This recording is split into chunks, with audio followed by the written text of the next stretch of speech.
Assalamualaikum warahmatullahi wabarakatuh.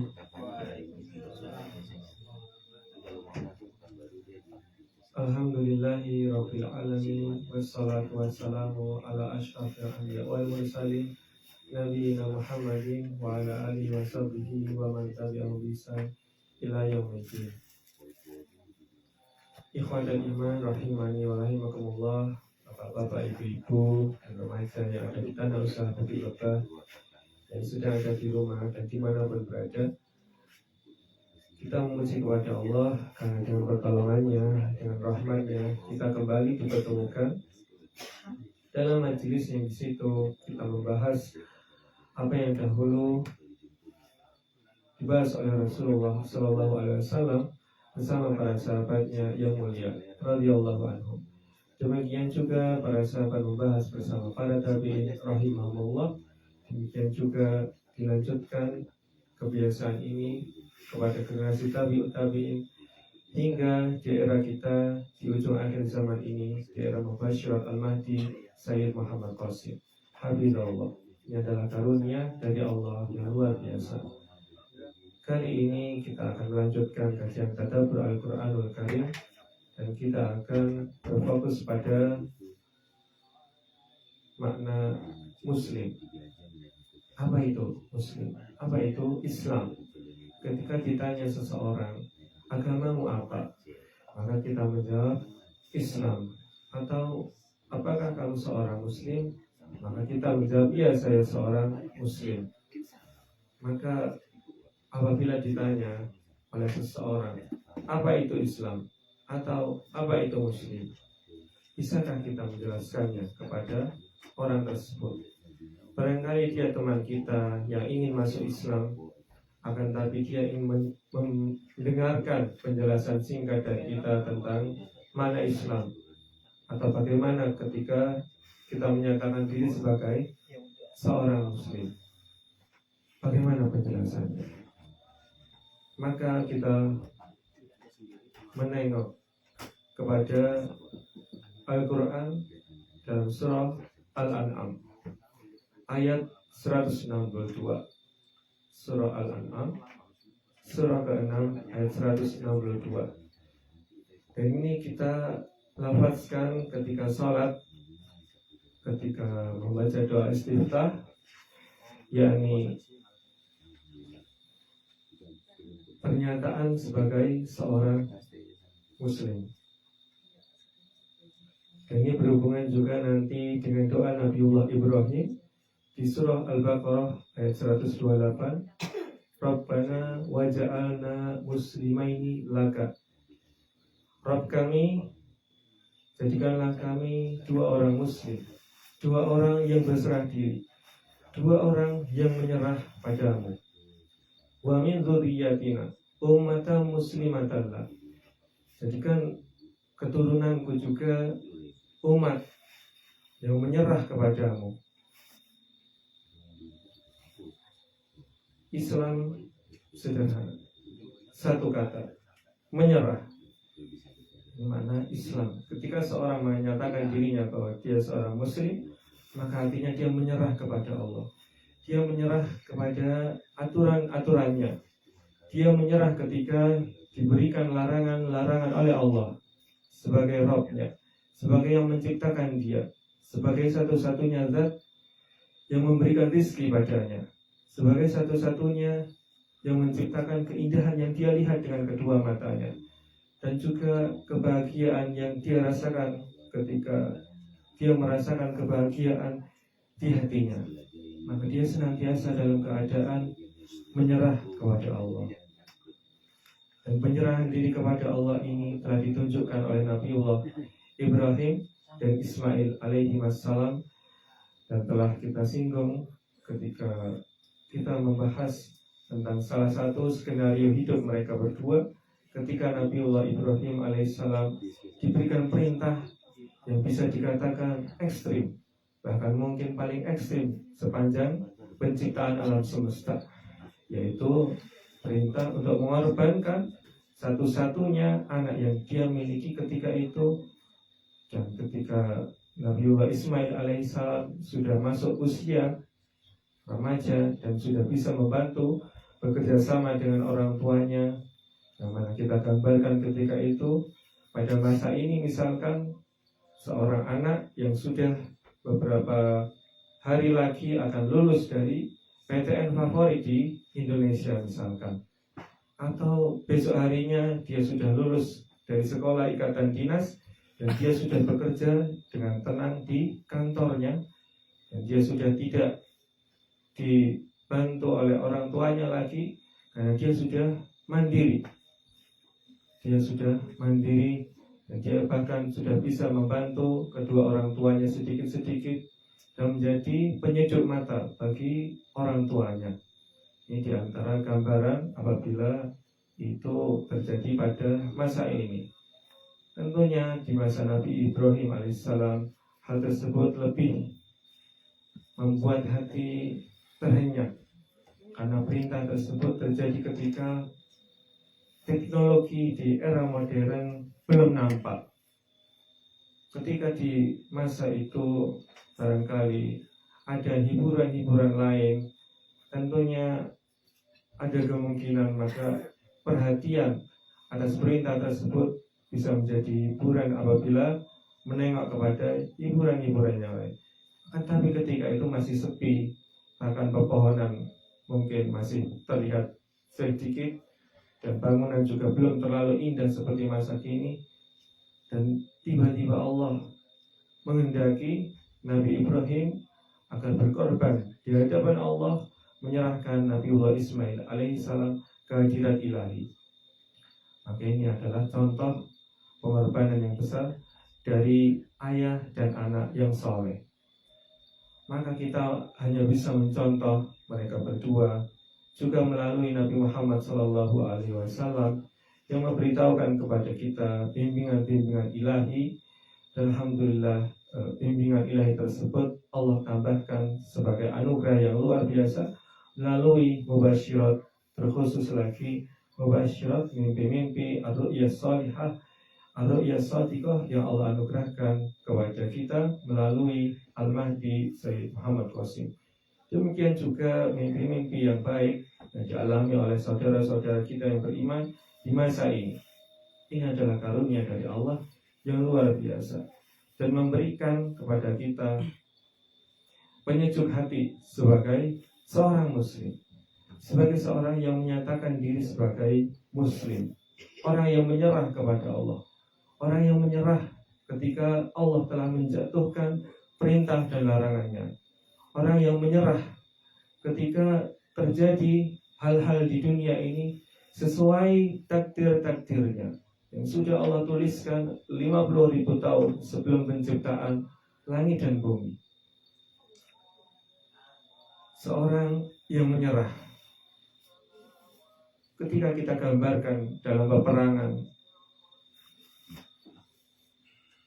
ketika dijadikan tawanan oleh musuh, maka dia dirantai, kemudian musuhnya mengikat dan dia diseret. Ketika musuhnya naik jeep, maka apa yang bisa dia lakukan? Dia tidak bisa melakukan apa-apa karena dia telah menyerah, dan dia hanya bisa pasrah ketika telah terjadi apa yang terjadi ketika dia kalah dalam peperangan. Dan ketika dia ditawan, kemudian dia dimasukkan ke dalam penjara, kemudian sipirnya mengatakan, tanggalkan bajumu dan pakailah pakaian penjara ini. Maka apa yang dia lakukan? Maka dia tidak bisa melakukan apapun selain memenuhi perintah dari sipir penjara tersebut. Karena apa? Karena dia telah menyerah. Maka demikian halnya ketika kita menyatakan diri sebagai seorang muslim, sebagai orang yang beragama Islam, maka aslama yuslimu islaman, menyerah kepada Allah. Istaslama kita menyerahkan diri sepenuhnya kepada Allah, kepada aturan-aturannya yang indah, karena dialah zat yang maha bijaksana. Dan kita percaya sepenuhnya bahwa Allah ketika memberikan perintah dan menjatuhkan larangan kepada hamba-hambanya, tentu berdasarkan kebijaksanaannya yang sempurna, karena rahmatnya, karena kasih sayangnya kepada makhluk yang dia ciptakan.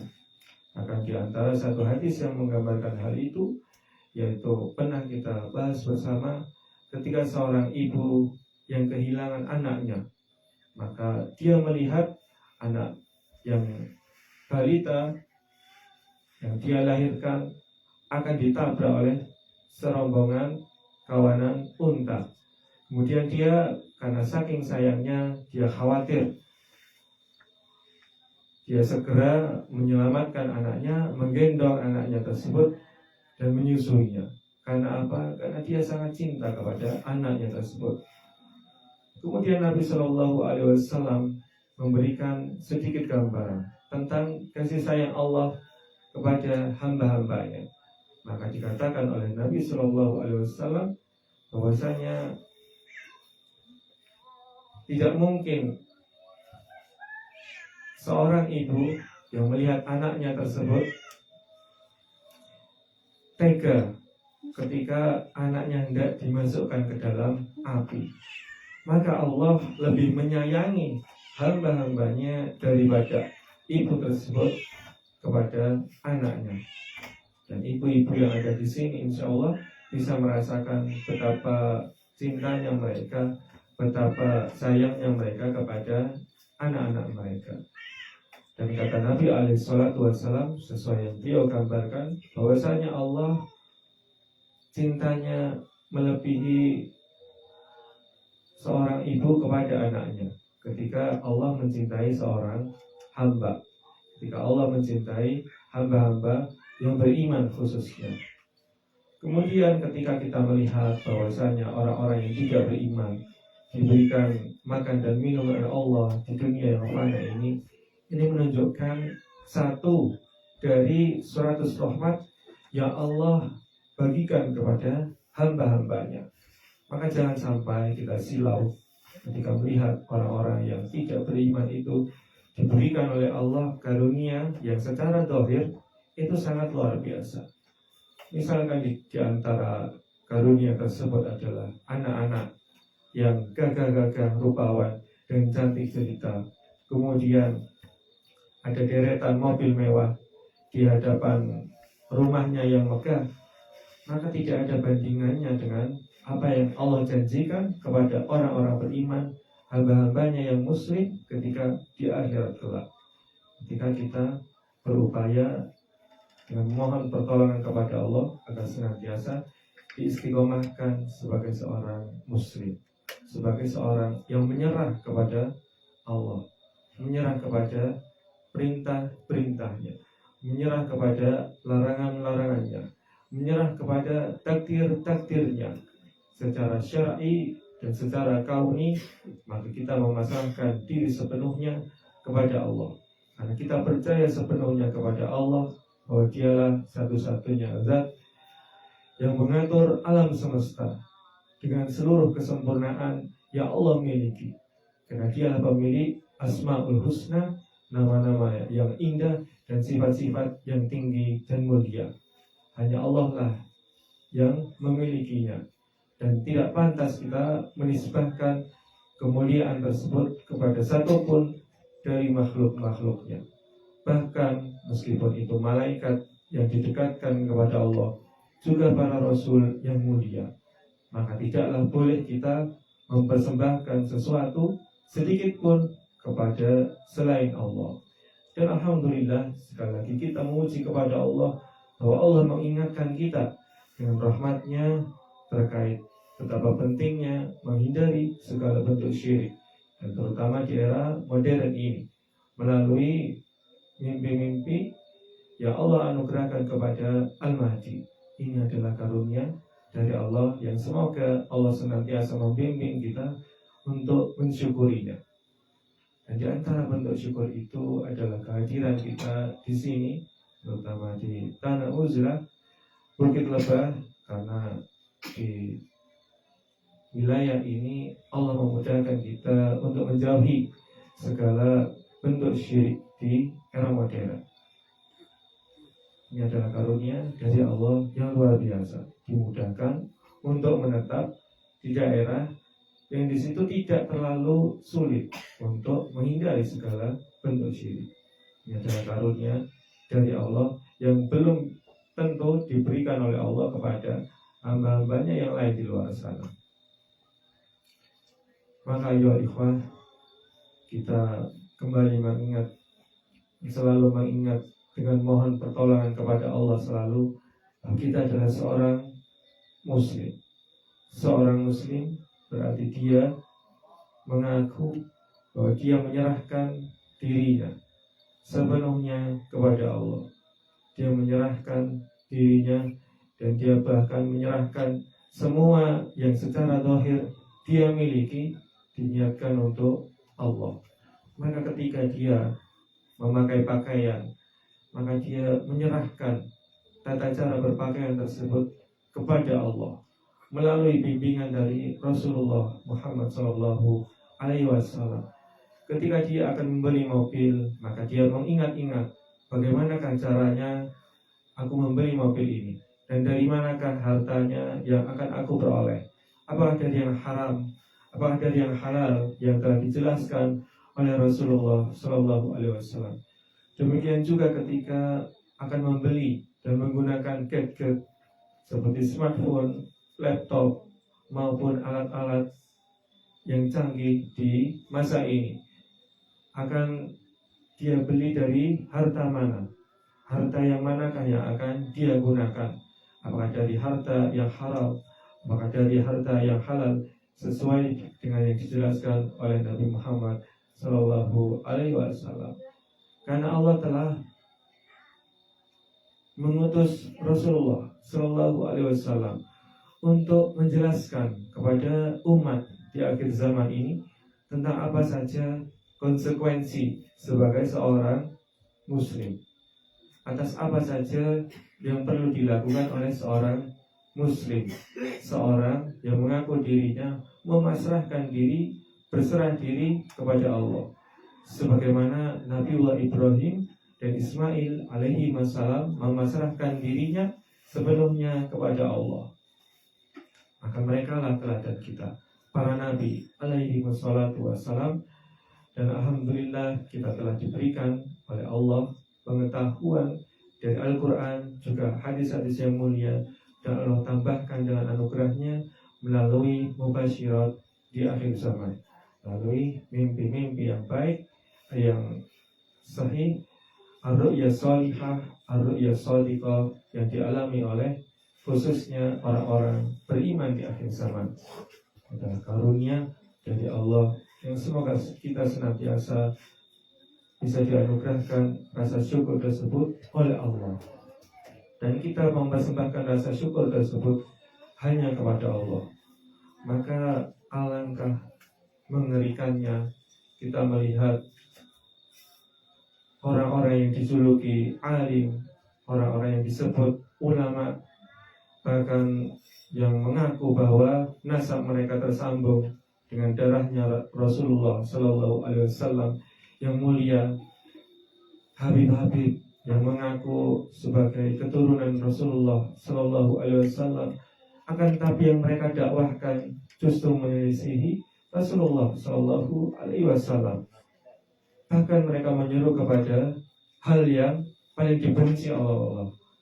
Mereka menyeru kepada hal yang paling dimurkai oleh Allah, yaitu kesyirikan, di mana di antara mereka beribadah di kuburan-kuburan, padahal Rasulullah SAW sudah memberikan peringatan agar jangan sampai rumah itu menjadi kuburan, yaitu tidak dibacakan Al-Quran. Maka artinya kuburan itu bukanlah tempat khusus untuk membaca Al-Quran, akan tapi mengingat kematian. Kuburan adalah tempat untuk mengingat kematian. Na'udzubillah, malah digunakan kuburan-kuburan tersebut oleh orang-orang yang mengaku sebagai oknum habib, bahwasanya mereka ketika di kuburan akan terjadi karamah, akan terjadi keramat, yang apabila hamba-hamba Allah meminta di situ akan dikabulkan 70 permintaannya. Ini kedustaan yang luar biasa di sisi Allah. Dan mereka apabila tidak bertaubat dari hal tersebut, tentu akan diminta pertanggungjawabannya oleh Allah. Karena mereka menyesatkan umat Nabi Muhammad Sallallahu Alaihi Wasallam. Maka marilah kita sekali lagi, ketika kita menyatakan diri sebagai seorang Muslim, kita beragama Islam, maka kita menyerah kepada semua yang datang darinya, termasuk diantaranya adalah mubasyirat yang disampaikan oleh Allah kepada kita melalui hamba-hambanya yang beriman, terutama Al-Mahdi Sayyid Muhammad Qasim Hafizahullahu Ta'ala. Baik ikhwatal iman rahimani wa rahimakumullah, demikianlah yang Allah mudahkan bagi kita untuk membahasnya pada perjumpaan kali ini. Jazakumullahu khaira. Terima kasih atas perhatian dan kerendahan hatinya, dan mohon maaf atas segala kekurangan dan kekeliruan yang terjadi. Mohon diingatkan demi kebaikan bersama. Subhanakallahumma wa bihamdika asyhadu an la ilaha illa anta astaghfiruka wa atubu ilaik. Wassalamualaikum warahmatullahi wabarakatuh. Waalaikumsalam warahmatullahi wabarakatuh.